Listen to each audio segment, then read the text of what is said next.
maybe it's time to buy a home.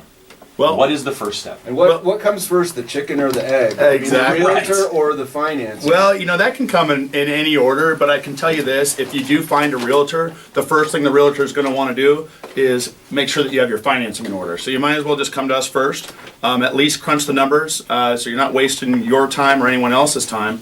The first thing that we do is we want to sit down with you and educate you how the process works. And that's one thing I think is really, really important. There's this kind of cloud of mystery that people think hovers over, buying a house.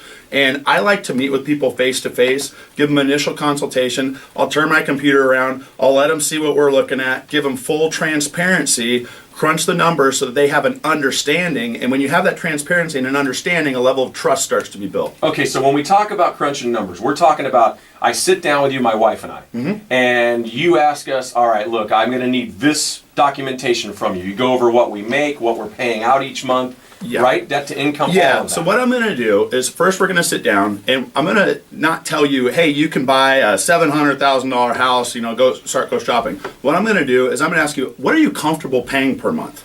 What are you used to paying and what are you comfortable going to?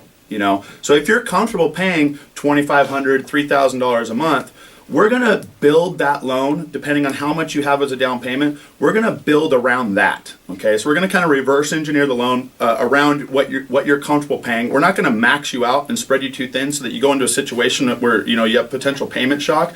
So we'll tell you, okay, not the maximum that you qualify for, but here's your comfort zone. Right. And how do you feel about that? This is what's available. Once we know what's available there, we can contact your agent, say, hey, they're comfortable in the $400,000 to $450,000 price range. They're looking for XYZ criteria in their house. Start showing them what's available in that inventory. And they might think that, hey, gosh, a lot of doors open up if we go 25,000 over that. How does that look? And so you can it kind of takes a life of its own and directs you that way. Okay.